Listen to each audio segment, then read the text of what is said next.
Day 5 ng MSC World Europa.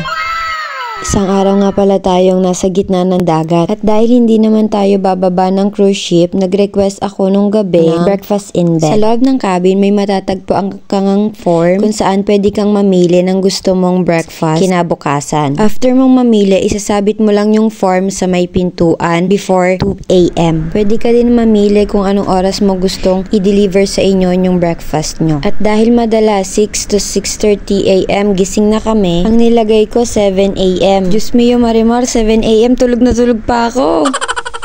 Nagising nga lang ako sa pagkatok ni kuyang nag-deliver ng breakfast. Si Dudong naman tulog na tulog pa, napuyat kasi kami sa disco kagabi. Disco pa more. For 2 person nga pala yung nirequest kong breakfast, kaso ako lang yung nag-almusal. Si Dudong kasi humihilig pa. Char!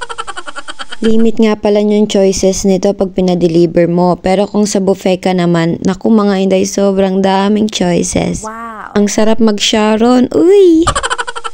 Ang layo nga ng biyahe namin. From Malta to Barcelona, 1.5 day ang biyahe sa dagat. Yun lang muna. Thank you for watching. See you sa part 2. Bye!